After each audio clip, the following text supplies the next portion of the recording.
નમસ્કાર વિદ્યાર્થી મિત્રો, આજે આપણે ધોરણ 7માં સામાજિક વિજ્ઞાન વિષયમાં જે કોર્સ બદલાયો છે, નવો સિલેબસ આવ્યો છે, એમાંનું પહેલું ચેપ્ટર રાજપૂત યુગ, નવા શાસકો અને રાજ્યોનો અભ્યાસ કરીશું.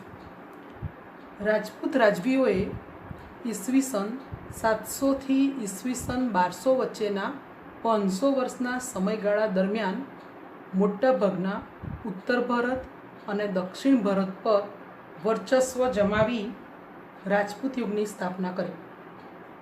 વર્ચસ્વનો અર્થ થાય સત્તા, તો સત્તા જમાવી અને રાજપૂત યુગની સ્થાપના કરી. કોણે સ્થાપના કરી? રાજપૂત રાજવીઓએ કરી. કયા સમયગાળા દરમિયાન કરી? તો ઈસવીસન 700 થી 1200 વચ્ચેના 500 વર્ષના સમયગાળા દરમિયાન ઉત્તર ભારત અને દક્ષિણ ભારત પર વર્ચસ્વ જમાવી રાજપૂત યુગની સ્થાપના કરી. તેમણે ભારતીય હિન્દુ સંસ્કૃતિને પ્રજ્વલિત રાખી. ભારતીય હિન્દુ સંસ્કૃતિને પ્રજ્વલિત રાખી એટલે કે જીવંત રાખી. જેમ આપણે દીવો પ્રગટાવીએ છીએ એમ આપણી હિન્દુ સંસ્કૃતિને એમણે જીવંત રાખી. આ તમામ નાના મોટા છતાં નોંધપાત્ર એવા રાજપૂત રાજ્યો ક્યાં અને કેવા હતા તે વિસ્તારથી આપણે જોવાનું છે. અહીંયા બાજુમાં જે ચિત્ર આપ્યું છે એ સમ્રાટ હર્ષવર્ધનનું છે. તો સમ્રાટ હર્ષવર્ધન પછીનો સમયગાળા વિશે આપણે જોવાનું છે. 7મી સદીમાં હર્ષવર્ધનના અવસાન બાદ ઉત્તર ભારતમાં તેમના વિશાળ સામ્રાજ્યનું નાના સ્વતંત્ર રાજ્યોમાં વિભાજન થયું. 7મી સદીમાં શું થયું કે હર્ષવર્ધનનું મૃત્યુ થઈ ગયું, તો એનું વિશાળ એટલે ખૂબ મોટું સામ્રાજ્ય હતું. એ સામ્રાજ્યનું નાના ભાગોમાં વિભાજન થઈ ગયું. વિભાજન થઈ ગયું એટલે ભાગ પડી ગયા, નાના ભાગ પડી ગયા. એ જ રીતે પુલકેશી બીજાના અવસાન પછી દક્ષિણ ભારતમાં પણ સ્વતંત્ર રાજ્યો બન્યા. જેમ ઉત્તર ભારતમાં હર્ષવર્ધનના અવસાન પછી વિશાળ સામ્રાજ્ય હતું, એના નાના ભાગ પડી ગયા. એ જ રીતે દક્ષિણ ભારતમાં પુલકેશીના બીજાના અવસાન પછી રાજ્યો સ્વતંત્ર બન્યા. મધ્યયુગના આ સમયકાળને ભારતીય ઇતિહાસમાં રાજપૂત યુગ કહેવામાં આવે છે. રાજપૂત યુગ કોને કહેવામાં આવે છે? તો મધ્યયુગના આ સમયકાળને ભારતીય ઇતિહાસમાં રાજપૂત યુગ કહેવામાં આવે છે. આટલું જાણવું જોઈએ. રાજપૂત શબ્દનો અર્થ રાજપુત્ર થાય છે. 14મી સદીના ભટ્ટો રાજપૂતોને 36 કુળ ધરાવતા સમૂહ તરીકે વર્ણવે છે. રાજપૂત શબ્દનો અર્થ શું થાય? રાજપુત્ર. અને 14મી સદીના જે ભટ્ટો હતા એ રાજપૂતોને શું કહેતા હતા? 36 કુળ ધરાવતા સમૂહ તરીકે વર્ણન કરે છે. રાજપૂતોના ગુણો જોઈએ આપણે તો રાજપૂત લોકો કેવા હતા? રાજપૂતો બહાદુર હતા, એટલા જ ટેકીલા હતા. ટેક એટલે પ્રતિજ્ઞા થાય, એટલે પ્રતિજ્ઞા પાળવામાં માનતા હતા. એટલે જે વચન આપ્યું હોય એ પ્રાણને ભોગે પણ એ લોકો પાડતા. દુશ્મનને પીઠ બતાવવા કરતાં તેઓ મૃત્યુ વિશેષ પસંદ કરતા. દુશ્મનને પીઠ બતાવવા કરતાં એટલે રણભૂમિમાં નાસી ના જાય, ડરના માર્યા, પણ મૃત્યુ થઈ જાય તો વાંધો નહીં, પણ ડરના માર્યા ભાગી નહીં જવાનું. એટલે એ બહાદુર હતા, ટેકીલા હતા અને મૃત્યુને વિશેષ પસંદ કરતા. તેઓ ગૌ બ્રાહ્મણ પ્રતિપાલક હતા. પ્રતિપાલક એટલે ભરણ પોષણ કરનાર, પાળનારા. તો બ્રાહ્મણ લોકોનું અને ગાયોનું પાલન કરનારા હતા. શરણે આવે તેનું કોઈ પણ ભોગે રક્ષણ કરતા. કોઈ વ્યક્તિ એમના શરણે આવે તો એમનું ગમે તે તકલીફ પડે પણ રક્ષણ કરતા. અને લડાઈમાં પણ અધર્મ આચરતા નહીં. હવે રાજપૂતાણીઓ કેવી હતી? તો ભારતની રાજપૂતાણીઓ વીરત્વ માટે વિખ્યાત હતી. વિખ્યાત હતી એટલે જાણીતી હતી, પ્રખ્યાત હતી. પુત્ર અને પતિને હસતા મુખે યુદ્ધમાં વિદાય આપતી. વિચારો કે યુદ્ધમાં વિદાય આપવાની છે, યુદ્ધમાં કદાચ હારી જવાય, મૃત્યુ પણ થાય, તો પણ હસતા મુખે હસતા વિદાય આપતી. અહીંયા ચિત્રમાં છે, રણ મેદાનમાં વિદાય આપતી રાજપૂત વીરાંગના. આ જે સ્ત્રી છે એ પોતાના પતિને રણ મેદાનમાં વિદાય આપે છે. સતીત્વ, નિડરતા અને સત્ય માટે તે પ્રાણની પણ પરવા કરતી નહીં. જરૂર પડે તો હાથમાં તલવાર લઈને રણ મેદાને નીકળી પડતી. જો જરૂર લાગે તો પોતે હાથમાં તલવાર લઈને રણ મેદાનમાં જતી. આવી વીરાંગનાઓના અનેક ઉદાહરણો જોવા મળે છે. વિચારો, રાજપૂતાણીઓ શસ્ત્ર અને શસ્ત્રનો અભ્યાસ શા માટે કરતી હતી? તો શસ્ત્ર એટલે કોઈ પણ પુસ્તક, અને શસ્ત્ર તલવાર છે કે ગમે તે શસ્ત્ર, તો એનો અભ્યાસ શા માટે કરતી હતી? તો કોઈ વાર જરૂર પડે તો તલવાર ચલાવતા આવડતું હોય તો રણ મેદાનમાં જઈ શકે એટલા માટે. અને આજની મહિલાઓએ કયા કયા ક્ષેત્રનો અભ્યાસ કરવો જોઈએ? બધાને ખબર જ છે કે આજની મહિલાઓ દરેક ક્ષેત્રમાં ખૂબ જ આગળ પડતી છે. અને શા માટે કરવો જોઈએ? તો એવું કહેવાય છે કે એક સ્ત્રી જે હોય એ 2 કુળને તારે છે. તો જો એ ભણેલી ગણેલી હશે, સારો અભ્યાસ કરતી હશે તો 2 કુળને તારી શકે એટલા માટે. ભારતના મધ્યયુગીન ઇતિહાસમાં રણધીરા રાજપૂત શાસકોની વીરતા, સાહસ અને શૌર્યના પ્રસંગો નોંધાયેલા છે. આશરે 500 વર્ષ સુધી રાજપૂતોએ ભારતને વિદેશી આક્રમણોથી બચાવ્યો હતો. આ રાજપૂત લોકો જે હતા એમણે આપણા ભારત દેશને 500 વર્ષ સુધી બહારના જે આક્રમણ એટલે હુમલો કરે બહારના લોકો, એનાથી આપણા ભારત દેશને 500 વર્ષ સુધી રાજપૂતોએ બચાવ્યો હતો. આવા રાજપૂત રાજ્ય વંશો વિશે આપણે જાણવાનું છે. 7મી સદીના અંતમાં સામંતશાહી શક્તિઓનો ઉદય એટલે પ્રારંભ થતા ભારત અનેક નાના મોટા ટુકડાઓમાં વહેંચાઈ ગયું. દેશમાં અનેક રાજપૂત રાજ્યવંશોનો ઉદય થયો. આ સમયને મધ્યયુગ કહે છે. મધ્યયુગ કોને કહે છે? તો 7મી સદીના અંતમાં સામંતશાહી શક્તિઓનો ઉદય થતાં ભારત અનેક નાના મોટા ટુકડામાં વહેંચાયો. દેશમાં અનેક રાજપૂત રાજ્યવંશોનો ઉદય થયો. આ સમયને મધ્યયુગ કહે છે. આપણે તે સમયના ઉત્તર અને દક્ષિણ ભારતના રાજ્યોનો અભ્યાસ કરીશું. પહેલાં જોઈએ તો ઉત્તર ભારતના રાજ્યો. ગુર્જર પ્રતિહાર સામ્રાજ્યના પતન બાદ કનોજનું ગઢવાલ રાજ્ય, બુંદેલખંડનું બીજું નામ છે જેજાકભુક્તિના ચંદેલો, માળવાનું પરમાર રાજ્ય, અણહિલવાડનું ચૌલુક્ય અને બીજો શબ્દ છે સોલંકી રાજ્ય, ડહલનું ચેદી રાજ્ય, શાકંભરીનું ચૌહાણ રાજ્ય, દક્ષિણ રાજસ્થાનનું ગોહિલ રાજ્ય સ્થાપિત થયા. જુઓ વિદ્યાર્થી મિત્રો, આ પાઠમાં થોડા શબ્દો અઘરા છે, તો એ 2-3 વખત તમે વાંચશો, સાંભળશો તો વિડીયો બરાબર ધ્યાનથી સાંભળશો અને 2-3 વાર PDF ફાઇલ વાંચશો તો તમને યાદ રહી જશે. ગઢવાલ રાજ્યનો સ્થાપક ચંદ્રદેવ હતો. આ ટાઈપના પ્રશ્નો આપણે ઓબ્જેક્ટિવમાં પૂછતા હોઈએ છીએ કે ભાઈ ગઢવાલ રાજ્યનો સ્થાપક કોણ હતો? તો ચંદ્રદેવ હતો. તેમણે કનોજ સિવાય કાશીને પણ બીજી રાજધાની બનાવી હતી. આ વંશમાં મદનચંદ્ર, ગોવિંદચંદ્ર જેવા શાસકો થયા હતા. જેમાં ગોવિંદચંદ્ર આ કુળનો સૌથી પ્રતાપી અને પરાક્રમી રાજા હતો. આ વંશની અંદર મદનચંદ્ર અને ગોવિંદચંદ્ર જેવા શાસકો થઈ ગયા, પણ એમાં જે ગોવિંદચંદ્ર હતો એ પ્રતાપી અને પરાક્રમી રાજા હતો. તેણે ગજનીના આક્રમણને અટકાવ્યું હતું એટલે રોક્યું હતું. તેમજ અનેક બૌદ્ધ વિહારોનો જીર્ણોદ્ધાર કરાવ્યો હતો. અત્યારે આપણે રિનોવેશન શબ્દ વાપરીએ છીએ, એ જીર્ણોદ્ધાર કરાવ્યો હતો બૌદ્ધ વિહારોનો. ઉત્તર ભારતના અન્ય શાસકોમાં બુંદેલખંડના ચંદેલોનો સમાવેશ થાય છે. બુંદેલખંડ પ્રદેશનું ચંદેલોનું આ રાજ્ય પાછળથી જેજાકભુક્તિના નામથી ઓળખાયું. આપણે આગળ જોયું કે બુંદેલખંડનું બીજું નામ જેજાકભુક્તિ છે, તો પાછળથી એ જેજાકભુક્તિ નામથી ઓળખાયું હતું. આ રાજ્યમાં યશોવર્મા, કીર્તિવર્મા, પરમર્હિદેવ, પરમાલ જેવા મહાન શાસકો થઈ ગયા. ભારતના ઇતિહાસમાં ચંદેલ વંશનું ઘણું મહત્ત્વ છે. ખજુરાહો, કાલિંજર અને મહોબા ચંદેલોના મુખ્ય નગરો હતા. ખજુરાહો તેના ભવ્ય મંદિરોને લઈને તીર્થસ્થાન તરીકે પ્રખ્યાત થયું હતું. ખજુરાહોમાં બહુ વિશાળ મંદિરો હતા, ભવ્ય મંદિરો હતા, એટલે એ તીર્થસ્થાન તરીકે પ્રખ્યાત થયું હતું, ફેમસ થયું હતું. ચંદેલોએ બુંદેલખંડમાં મહાન ધાર્મિક મકાનો અને જળાશયો બંધાવીને સુશોભિત બનાવ્યું એટલે શણગાર્યું હતું. માળવાનો પ્રદેશ પ્રાચીન કાળથી અવંતી અથવા ઉજ્જૈનીના રાજ્ય તરીકે જાણીતો છે.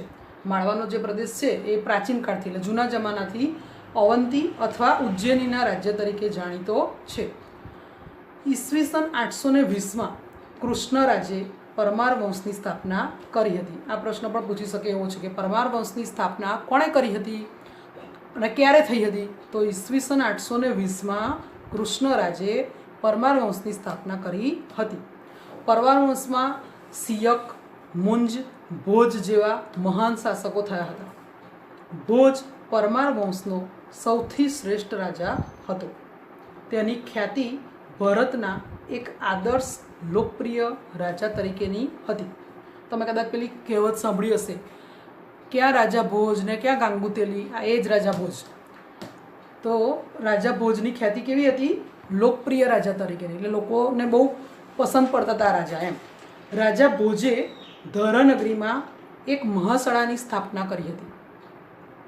ફરતી ટેકરીઓની વચમાં સુંદરનગર ભોજપુર, આ જૂનું નામ એનું ભોજપુર છે, અત્યારે વર્તમાનમાં એટલે હાલમાં એને ભોપાલ નામથી આપણે જાણીએ છીએ। મધ્યપ્રદેશમાં આવ્યું ભોપાલ એ નામનું નગર વસાવ્યું હતું। ચૌહાણ કે ચહમાન વંશના અનેક રાજપૂત સરદારો ગુજરાત અને રાજસ્થાનના વિવિધ ભાગોમાં રાજ્ય કરતા હતા।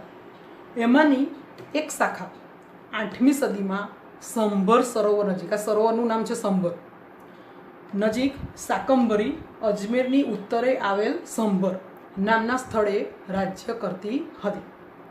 શાકંભરીના ચહમન, ચહમન એટલે બીજું નામ છે ચૌહાણ, ચૌહાણ વંશનો સ્થાપક વાસુદેવ હતો। આ ફકરામાં આપણે જોઈએ તો ઘણા બધા વંશના સ્થાપકના નામ આવ્યા। 12મી સદીના આરંભમાં એટલે શરૂઆતમાં અજયરાજ શાકંભરીની ગાદી પર બેઠો હતો। 12મી સદીના આરંભમાં કોણ ગાદી પર બેઠું? અજયરાજ। તેણે અજયમેરુ નામના નગરની સ્થાપના કરી। તેણે શું કર્યું? અજયમેરુ નામનું નગર વસાવ્યું, એની સ્થાપના કરી, જે પાછળથી અજમેરના નામે ઓળખાયું। અત્યારે આપણે અજમેર કહીએ છીએ, એ પહેલાં અજયમેરુ નામથી જાણીતું હતું। ગુજરાતના સોલંકી રાજા સિદ્ધરાજ જયસિંહની રાજકુંવરીના લગ્ન, આ ગુજરાતના સોલંકી રાજા, તમે નામ કદાચ સાંભળ્યું હશે, સિદ્ધરાજ જયસિંહ, એમની જે રાજકુંવરી હતી એના લગ્ન ચૌહાણ વંશના અર્ણોરાજ સાથે થયેલા। તેનો પુત્ર સોમેશ્વર ચૌહાણ ગાદીએ આવ્યો। તેના પછી તેનો પુત્ર પૃથ્વીરાજ ત્રીજો ગાદી આવ્યો હતો। આ પૃથ્વીરાજ ત્રીજો ભારતના ઇતિહાસમાં અદ્વિતીય સ્થાન ધરાવે છે। આ પૃથ્વીરાજ ત્રીજો છે એ ભારતના ઇતિહાસમાં અદ્વિતીય સ્થાન ધરાવે છે। ઈસવીસન 1191 થાણેશ્વર અને કરનાલ વચ્ચે આવેલા તરાઈના મેદાનમાં સિહાબુદ્દીન ગોરીને પૃથ્વીરાજ ચૌહાણે સજ્જડ હાર આપી હતી। એવું કહે છે કે ઈસવીસન 1191 થાણેશ્વર અને કરનાલ વચ્ચે તરાઈના મેદાનમાં યુદ્ધ જે થયું હતું એમાં સિહાબુદ્દીન ગોરીને પૃથ્વીરાજ ચૌહાણે હરાવ્યા હતા। એટલે પૃથ્વીરાજ ચૌહાણ જીતી ગયા હતા અને સિહાબુદ્દીન ગોરી હારી ગયા હતા।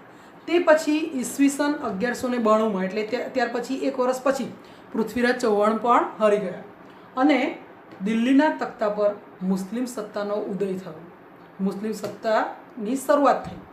આથી તરાઈની લડાઈ ભારતીય ઇતિહાસમાં સીમાચિહ્નરૂપ ગણાય છે। એમ કે ભાઈ તરાઈની લડાઈ ભારતીય ઇતિહાસમાં સીમાચિહ્નરૂપ કેમ ગણાય છે?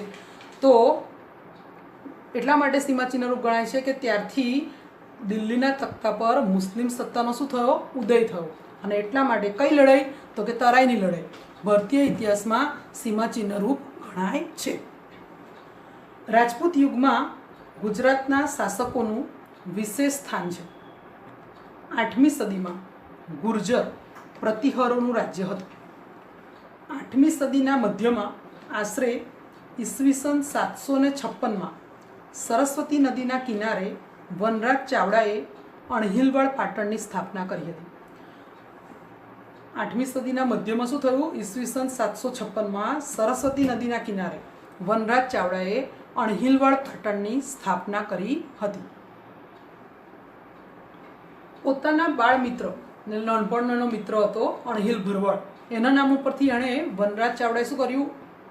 જે નવું નગર વસાવ્યું એનું નામ અણહિલવાડ પાટણ રાખેલું, એવી સામાન્ય માન્યતા છે। એવી માન્યતા છે કે ભાઈ આ જે નામ છે અણહિલવાડ પાટણ એ એણે એના નાનપણના મિત્ર અણહિલ ભરવાડના નામ પરથી રાખેલું છે। આ સમયે ગુજરાતમાં સૌરાષ્ટ્ર અને કચ્છમાં ચાવડા વંશના શાસકો હતા. જ્યારે અણહિલ ભરવાડના નામ પરથી વનરાજ ચાવડાએ નવનગર વસાવ્યું તે સમયે ગુજરાતમાં સૌરાષ્ટ્ર અને કચ્છમાં ચાવડા વંશના શાસકો રાજ્ય કરતા હતા. આ જે ચિત્ર છે એમાં જુઓ તમે તો વનરાજનો રાજ્યાભિષેક થઈ રહ્યો છે રાજા તરીકે. એમાં અણહિલવાડ પાટણની સ્થાપનાનું ચિત્ર આપ્યું છે,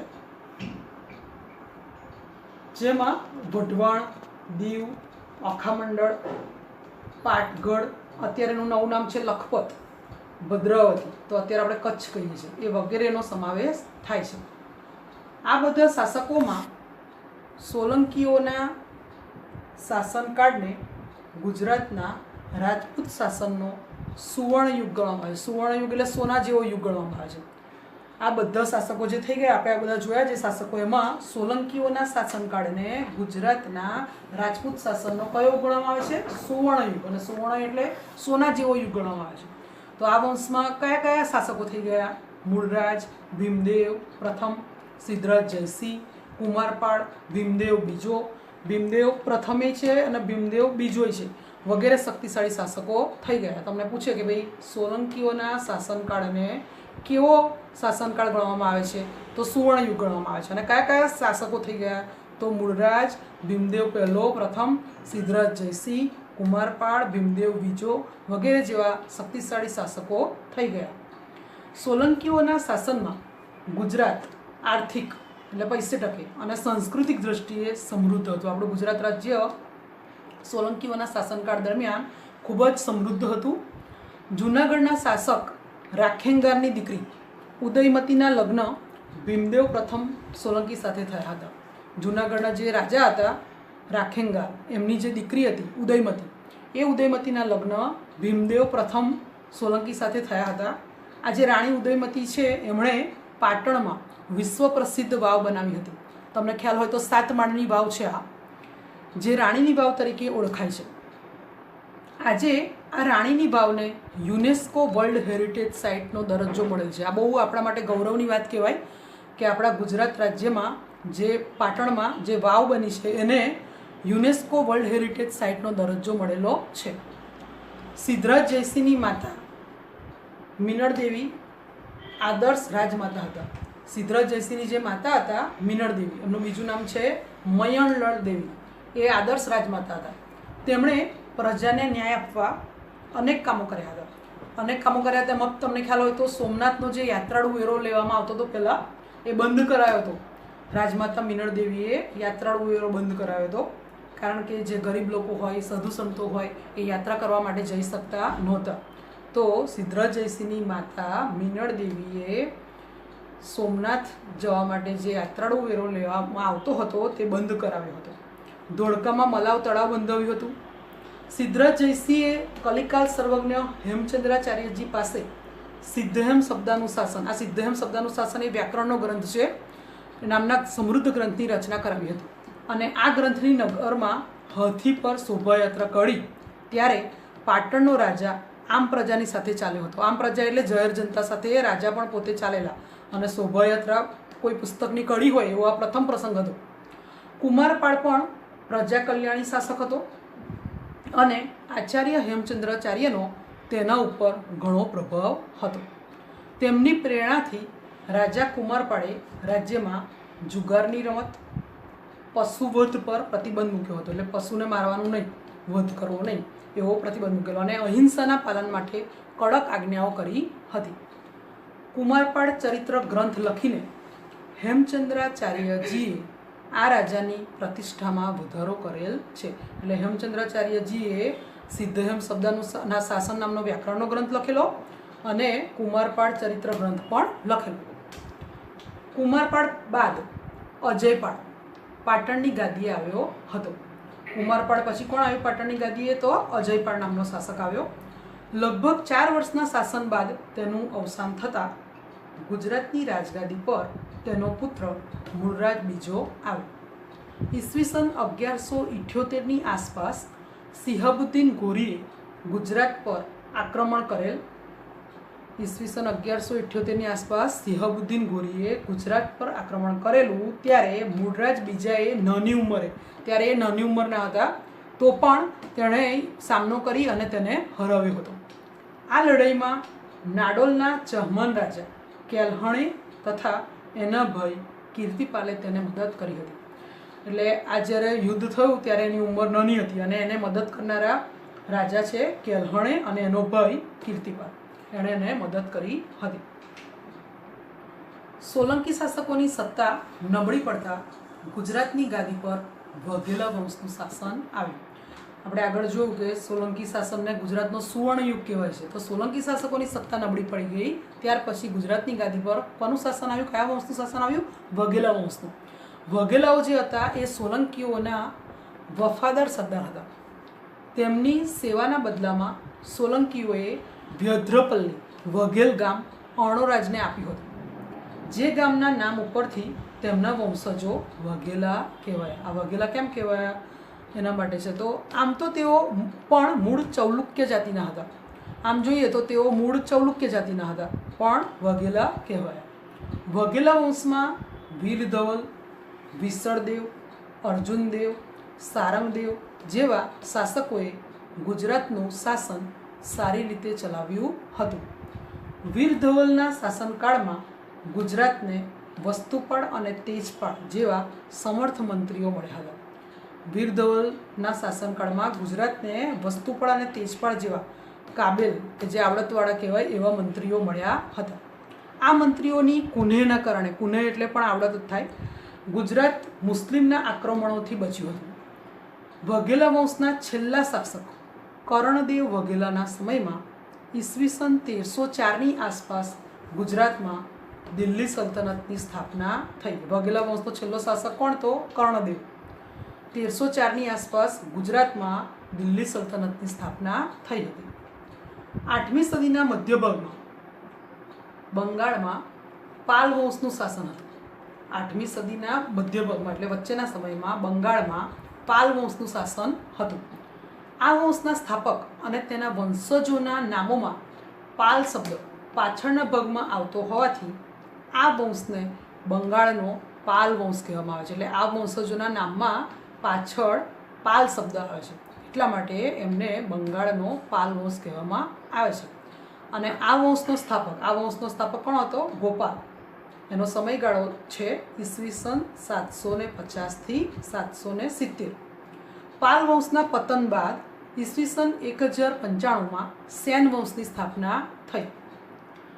આ વંશમાં વિજયસેન પ્રથમ નોંધપાત્ર રાજા હતો. તેના પુત્ર બલ્લાલ સેને દાનસાગર અને અદ્ભુત સાગર નામના ગ્રંથો રચ્યા હતા. વિજયસેન પ્રથમ જે રાજા હતા એનો પુત્ર હતો બલ્લાલ સેન. એણે 2 ગ્રંથો રચ્યા હતા. એના નામ છે દાનસાગર અને અદ્ભુત સાગર. કર્ણદેવ વાઘેલા પાસેથી ગુજરાત જીતી લીધા પછી દિલ્હીના સુલતાન નઝીમો સુબાની નિમણૂક કરતા. તે દ્વારા રાજ્યનો વહીવટ થતો હતો. ઈસવીસન 1407માં જફરખાન મુઝફ્ફર શાહ નામ ધારણ કરીને સુલતાન બન્યો. શું થયું? ઈસવીસન 1407માં જફરખાન મુઝફ્ફર શાહ નામ ધારણ કર્યું અને સુલતાન બન્યો. સુલતાન બન્યો એટલે રાજા બન્યો.